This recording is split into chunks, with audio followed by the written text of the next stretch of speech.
What's up, guys? Welcome to the Rainbow Cup round 3 game between LowKey and RollingDeath. This one is played on Arabia. This is map number 1. Let's just get this right. There we go. And we have LowKey playing in the green. Let's have a look at the players quick. We have LowKey playing in the green. He is in the kind of bottom right of the map. He's playing as the Mayans, and we see RollingDeath in the teal playing in the top right of the map, playing as the Persians. This is going to be quite an interesting matchup, I think.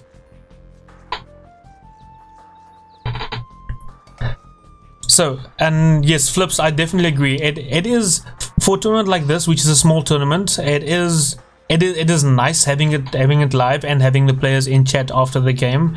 That does make it very nice for a small community tournament like this. Just I was referring to, like, if it really matters that much, if it's a recorded game or a live game. Anyway, guys, before I continue on that, let's have a look at these maps, because I wanna chat about these maps a little bit, because I've already spotted a few things that has me tingling a bit in excitement for this. If we take a look over at RollingDeath's map, we see, oh, I don't know why he's going for the side wood when he has perfect backwood in the back over there, but that's fine. We see he's playing as the Persians. He has his main gold and secondary gold and his two boars right next to each other, all in this one little area between these two forests, and all of it in the back of his base, in the back corner. And he can easily, I mean, he can even wall off one house there, two houses there, and a row of palisades there. Then he has this entire back area of his base completely safe. His berry is a little unfortunate though, but if you look at these forests, you can place a house and a palisade there, two houses there. I mean, it is so easily wallable. He has a beautiful map over here for RollingDeath. On the contrary, if we look over at LowKey's map, who is playing as the Mayans, we see he has his main gold. He's way open, like the polar opposite of RollingDeath's map. He's got his front of his base completely way wide open. I mean, you can have, we can put it like this, where there is the front of his base, his TC in the middle of the bottom of the screen, and you can see just the tips of two forests on the side of the screen. So this is an absolutely horrible open map for him with his gold. At least he has his secondary gold and his berries in the back. That does seem to be relatively safe if he can manage to wall off towards his town center around from that forest over there. And his wood lines are pretty good at least. Second, well, this is his main stone. His main stone is alright. It's not great, but it's not as bad as his gold though. His main stone and his second stone both are alright, I guess, but this gold is absolutely horrible. So he's gonna have to apply some early pressure, or, well, he's gonna have to hope that RollingDeath doesn't apply a lot of early pressure, because that is gonna be very difficult for him to be able to deal with. Now he almost runs into the town center, and no! RollingDeath, he might lose this villager. Yeah, this villager might die if he doesn't. No, he's gonna die. Why did you stop? I think RollingDeath was maybe focusing either on his scout or focusing on LowKey's scout. Oh, is LowKey gonna steal this boar? Oh, he could have. He could have actually stolen that boar. And another villager that's going to be pretty low when it gets back to the town center. And this cow is in the way. Is the villager on? There we go. And he does garrison the villager. And fortunately that boar didn't go for this villager, who's also only one hit away from actually dying to a boar. So now we see RollingDeath being two villagers down instead of just the one villager that he starts in a deficit with. So very unfortunate start there for RollingDeath, but let's see if he can come back, take control of this match, and maybe punish this bad map that LowKey has. And now LowKey, realizing that he has this horrible map and that he needs to at least secure this back of his base for him to actually be able to get anything out of this map. Let's see what RollingDeath is up to. He is just about ready to click up to the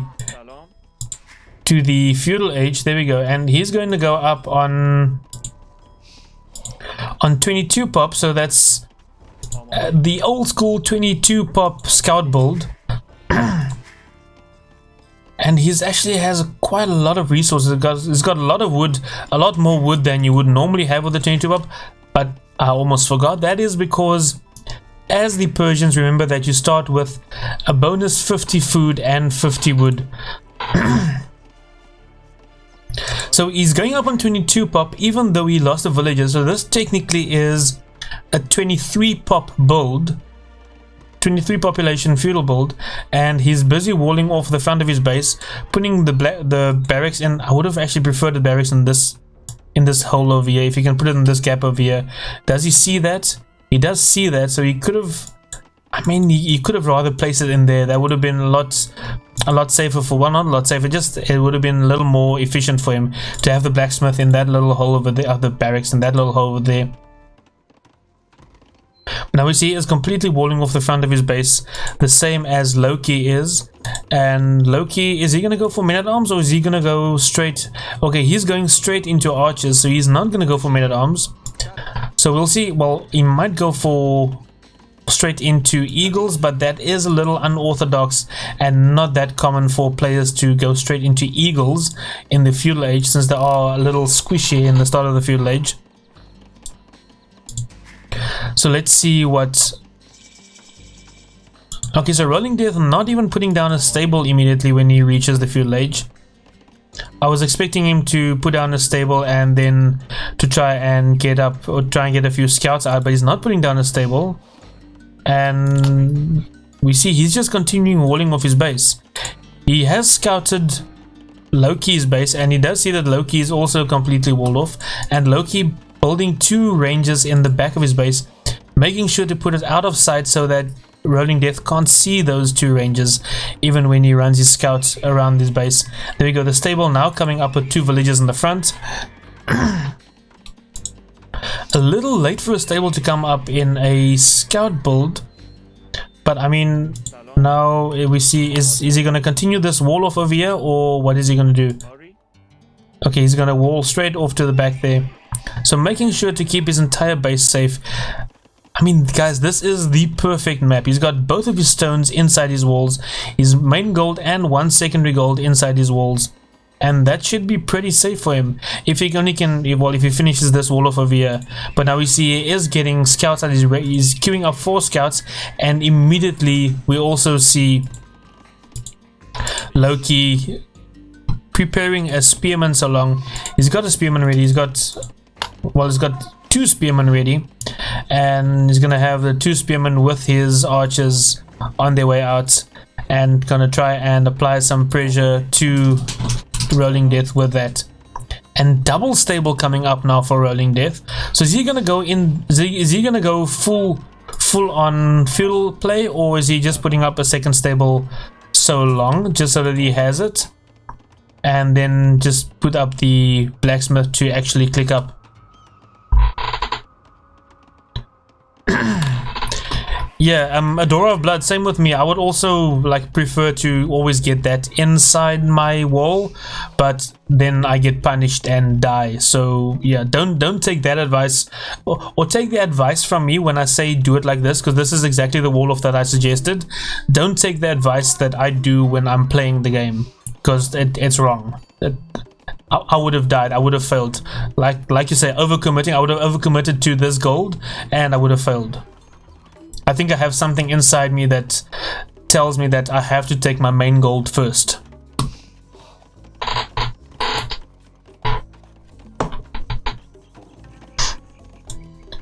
And now we see these 4 scouts are not even attacking the wall. Okay, so he just ran up there. Did he see the... Okay, he did see the ranges, and I think he probably did see the flag in the top of the range, so he must know that the ranges are there. And now the spearmen are going to jump out right as he gets to the front. Is he? Okay, he's not going to jump out with his spearmen. And now we see the archers just going back to the other side.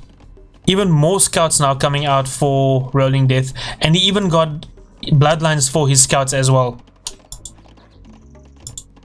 5 scouts out in the field. I think this is overcommitting a little bit.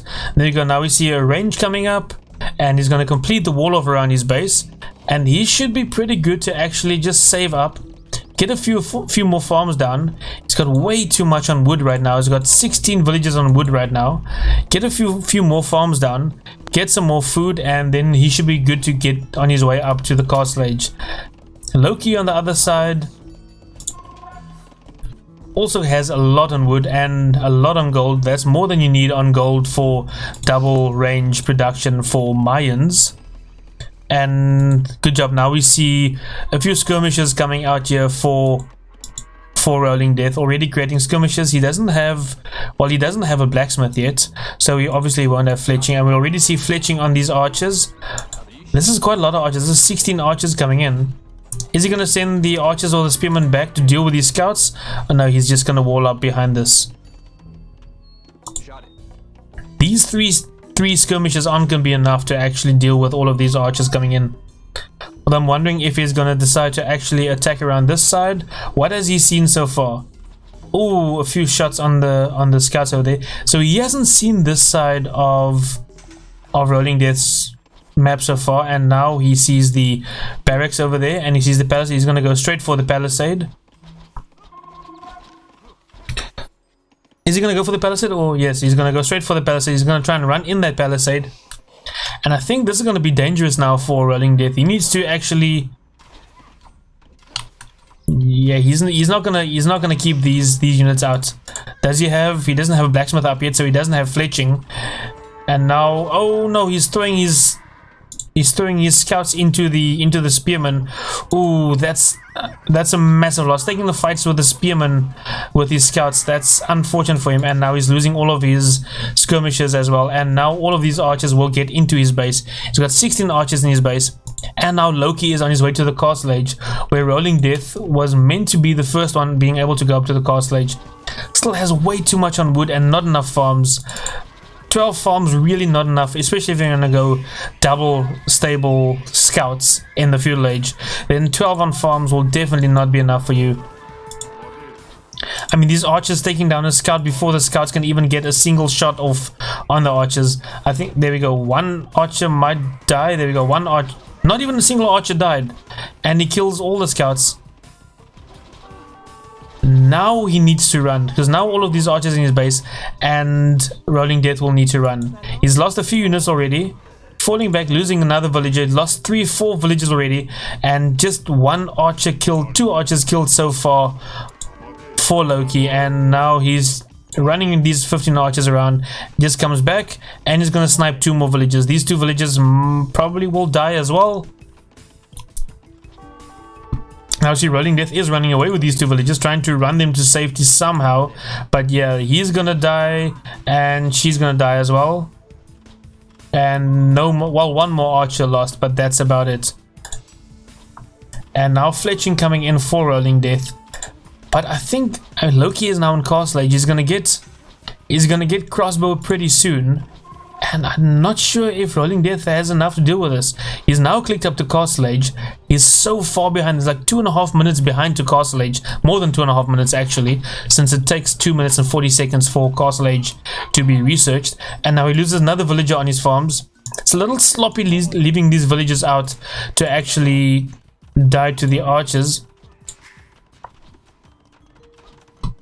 There you go, and he puts a preemptive defensive tower on his stone, and immediately after that he is going to go to the stone to actually get more stone.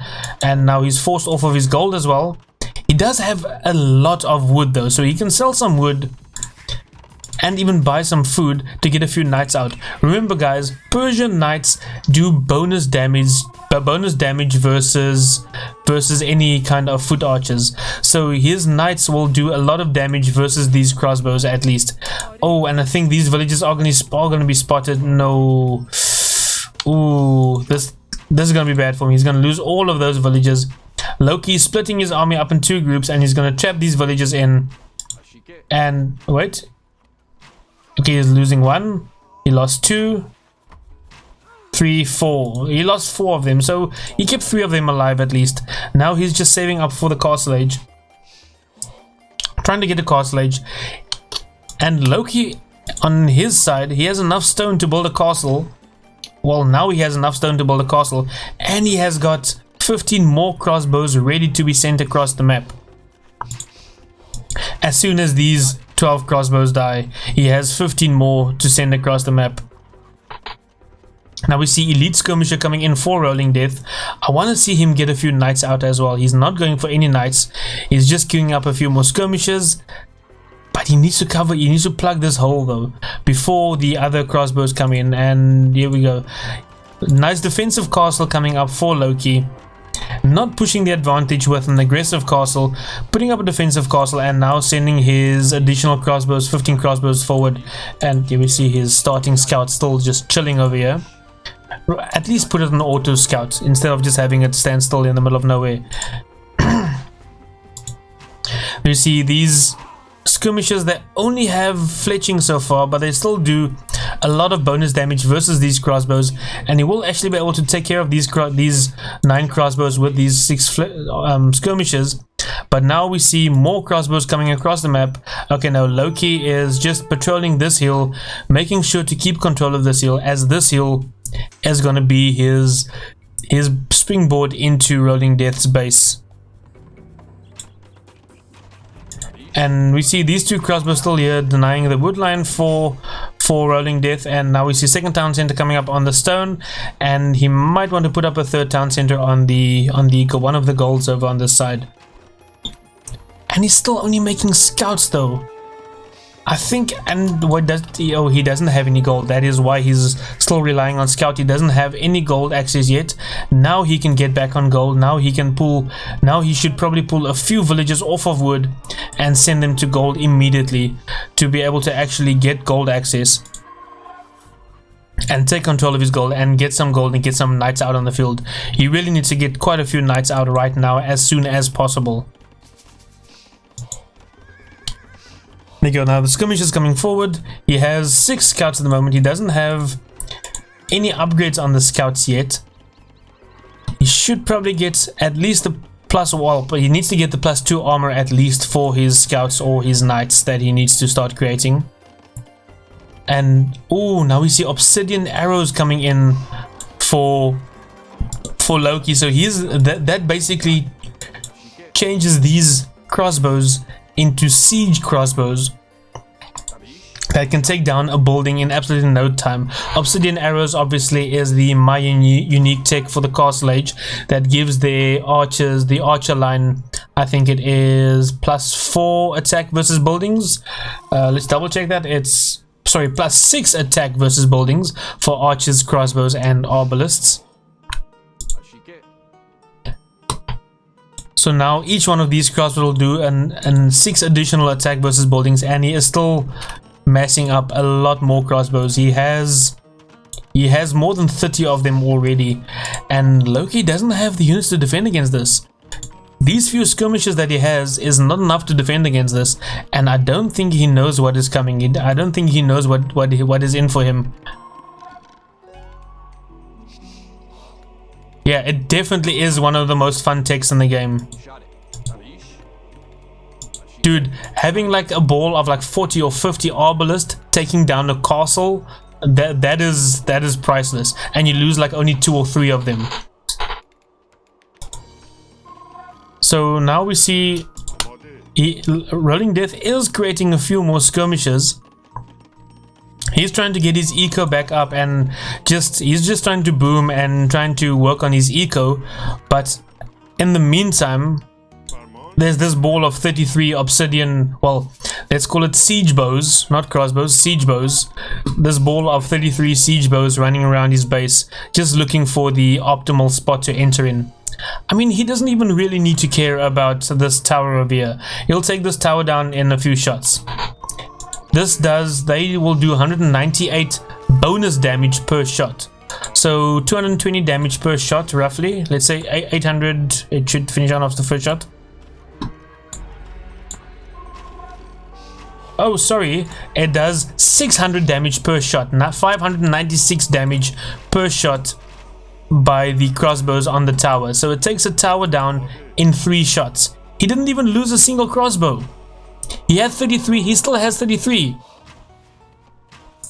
Yeah,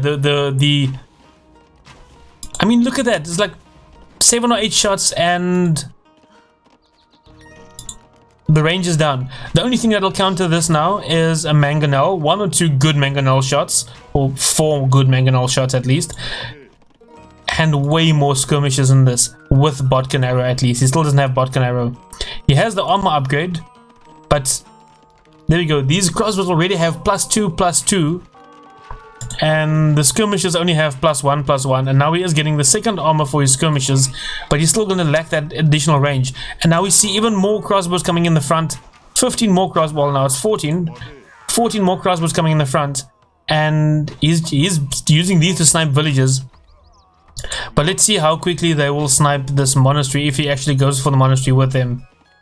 And these are just chilling in the back still. I think this is pretty much over. I think, yeah, LowKey has this match well and truly in his control. And this is now 47 crossbows. And he's going up to the Imperial Age. I think at this point LowKey is just hoping that RollingDeath doesn't quit yet. I think he wants to make a masterpiece. This is, guys, just look at this. Just look at how beautiful this is. Look at how quickly this TC is gonna fall to these crossbows. Wait, mangonel comes in. Oh, nice mangonel shot there. He gets a few. Oh, nice split there by LowKey. Well done. But he is still gonna lose the mangonel. Mangonel goes down. These crossbows are just eating through this town center. And the best part of it is the crossbows have 1 more range than the town center, so he doesn't even need to take any damage from the town center while firing it down with the crossbows. And now he's starting to take down the house. Oh, he did some damage with this mangonel shot at least. Tries a neat little attack ground, but that doesn't. Oh, another attack ground doesn't work, and he dodges the attack ground, and he kills another mangonel. Will there be another mangonel coming out for RollingDeath? But I think this is pretty much over. He's down to 37 villages, and LowKey is on 100 villages already. So it's 99 villages versus 37, and there we go. RollingDeath calls it. That was pretty impressive. I love seeing that. Those siege expos, I love seeing that. Thank you for watching the video. Remember to subscribe by clicking on my face to the left. To watch what I'd like you to watch, click the top video on the right. If you'd prefer to see what YouTube thinks you should watch, then click the bottom video. So until next time, happy gaming!